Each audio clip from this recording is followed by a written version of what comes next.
Gaji 3,000 boleh ke nak pakai FD ni? Berasa macam 3,000 tu besar sangat kan? FD ni umur dia dah lebih 10 tahun. Biasa ramai orang akan beli cash.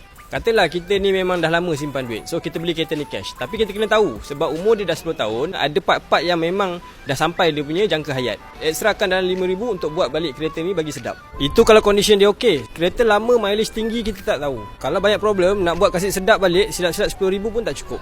Untuk maintenance dia, sekali masuk bengkel, standby dalam 1,000 baru sedap. Tak kisahlah untuk servis ke, kalau ada problem leaking sikit-sikit kita nak buat ke. Untuk dia punya part-part, sekali masuk bengkel, standby 2,000. Katalah dah nak kena tukar dia punya exhauster ke, dia punya mounting ke, dia punya tayar ke.